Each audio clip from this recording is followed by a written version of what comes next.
حفت ذات الأصابع فالجباء إلى عذراء منزلها خلاء ديار من بني الحسحاس قفر.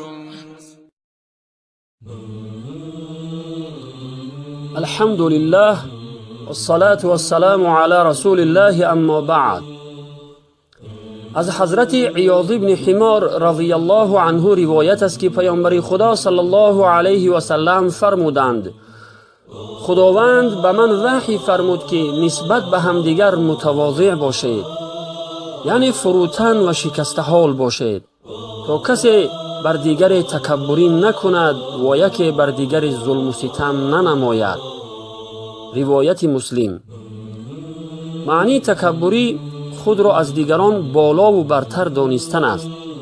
اگر انسان خود را از دیگران بالا و برتر بداند و دیگران را حقیر و پست شمارد، بر ظلم و ستم آنها جرأت پیدا می کند. به همین خاطر شریعت اسلام تشویق به تواضع و فروتنی کرده تکبری و خودپسندی را تنقید و مذمت می کند. در آیات و احادیث بیشماری نیز برای انسانهای ظالم و متکبر وعیدهای سختی وارد شده است. العیاذ بالله.